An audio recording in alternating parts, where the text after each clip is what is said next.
Hello जी, नमस्ते, सत श्री अकाल beautiful souls and welcome back to my channel. आज की टॉपिक बहुत ज़्यादा इंपॉर्टेंट है एंड कई दफ़ा आपने ये क्वेश्चन तो अपने आप से, अपने यूनिवर्स से पूछा ही होगा कि why why healing feels so painful. क्यों रहता है हीलिंग इतना ज़्यादा पेनफुल? आपने पूछा होगा ना। तो अगर आप जवाब जानना चाहते हो तो वीडियो को अंत तक ज़रूर सुनना। अगर हीलिंग इतनी अच्छी चीज़ होती है तो फिर इतना पेनफुल क्यों लगता है? बहुत लोग तो हीलिंग स्टार्ट कर भी देते हैं और जब इमोशंस इंटेंस होने लगते हैं ना तो उन्हें लगता है कुछ तो गलत हो रहा है। अब मन नहीं करता आगे जाने की, मतलब वहीं पे छोड़ने की कोशिश करते हैं। लेकिन सच तो ये है कि कभी कभी पेन ही हीलिंग का साइन रहता है। तो आज आप जानोगे 5 ऐसे रीज़न कि हीलिंग पेनफुल क्यों रहता है, क्यों फील होता है पेनफुल, और इस फेज़ को आप कैसे डील कर सकते हो। रीज़न नंबर 1, दबाए हुए इमोशंस बाहर आ रहे हैं। कई बार हम सालों तक अपने इमोशंस को दबा के रख देते हैं, लेकिन हीलिंग के दौरान वो इमोशंस सरफेस पर आने लगते हैं। अचानक रोना आ सकता है, पुरानी यादें आ सकती है, जो मेमोरीज आप भूलना चाहते थे, जिनसे आपको दर्द पेन फील होता था, हार्ट ब्रेक, वो सारे इमोशंस को आपने कभी दबा के रख दिया था, वो सारे सरफेस में आने लगते हैं। क्योंकि जो इमोशंस फील होंगे वही तो हील होएगा ना। रीज़न नंबर 2, आप पुराने वुंड्स को फेस कर रहे हो। हीलिंग में हम उन चीज़ों को देखते हैं जिनसे हम पहले बचते रहते थे। Rejection, heart break, betrayal, guilt या सेल्फ डाउट। उन सारे वुंड्स को फेस करना अनकंफर्टेबल लग सकता है, लेकिन उनसे भागना और भी ज़्यादा पेन को क्रिएट करता है। हीलिंग हमें उन वुंड्स को प्यार से और अवेयरनेस के साथ एक्सेप्ट करना सिखाता है और फिर हम उसे हील करते हैं। तो अगर आपके साथ ऐसा कुछ हो रहा है तो समझ जाना कि ये सारे रीज़न है हीलिंग के। और अगर पेन फील हो रहा है तो उससे भागना मत, क्योंकि जब तक आप भागोगे तब तक तो वो चीज़ ठीक नहीं होने वाली है। रीज़न नंबर 3, ओल्ड आइडेंटिटी छूट रही है। हीलिंग सिर्फ इमोशंस को हील नहीं करती है, हीलिंग आपकी आइडेंटिटी भी चेंज कर देती है। जो पुराने वर्जन होते हैं, फियर, इनसिक्योरिटी, सेल्फ डाउट में जो आप पहले रहते थे, वो धीरे धीरे डिसॉल्व होने लगती है। अब जब पुरानी आइडेंटिटी जाती है तो थोड़ा डिस्कम्फर्ट तो फील होना बनता ही है ना, ये तो नॉर्मल है। जब आप अच्छी चीज़ पाना चाहते हो, थोड़ा सा उन चीज़ों से भी गुजरना पड़ेगा जो आप फेस नहीं करना चाहते हो, क्योंकि ट्रांसफॉर्मेशन हमेशा थोड़ा अनकंफर्टेबल ही होता है। रीज़न नंबर 4, आप ग्रोथ जोन में हो।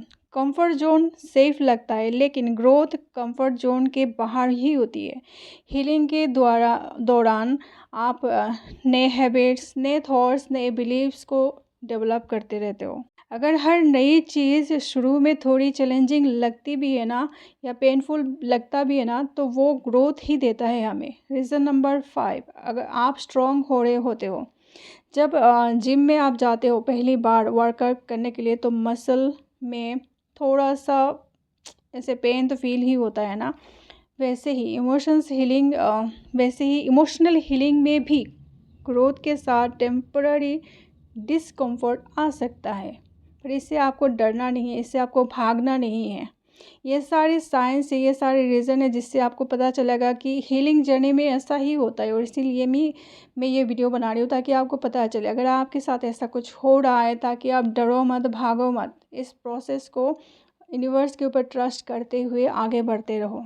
तो जब भी आपके सामने हीलिंग के दौरान ये सारी चीज़ें आती हैं ना, तो आपको पेनफुल फील होगा ही। तो आप एक काम कर सकते हो कि अपने इमोशंस को जज मत करो। जब भी आपके अंदर से बाहर इमोशंस निकलने लगे, कोई ग्रीड आ जाए और कुछ भी हो सकता है, बहुत सारी चीज़ें सामने निकल के आते हैं, तो उन सारी जो इमोशंस है उसको जज नहीं करना है आपको, खुद को टाइम देना रहता है। इसीलिए तो हमारे लाइफ में सॉलिट्यूड आता है। उस टाइम पे हम खुद को टाइम देते रहते हैं। उस टाइम पे आप जर्नलिंग कर सकते हो, ग्रैटिट्यूड प्रैक्टिस कर सकते हो, ज़्यादा से ज़्यादा रेस्ट ले सकते हो। और सबसे इम्पोर्टेंट बात तो ये है कि खुद के साथ सबसे ज़्यादा जेंटल रहना है। तब आप खुद के लिए हर्ष वर्ड यूज़ मत किया करो कि तुम्हारे अंदर ये सारे थॉट्स है, ये सारी नेगेटिव भावनाएं हैं, तुम्हारे अंदर जलन है, तुम्हारे अंदर लोभ है, ये सारी चीज़ें रहती है, उसकी हील करना ही है, इसीलिए वो बाहर आती है। तो उसको कभी भी जज मत किया करो कि ऐसा बाहरी लोग तो करते ही है, अब खुद भी मत शुरू हो जाना खुद को जज करने के लिए, है ना।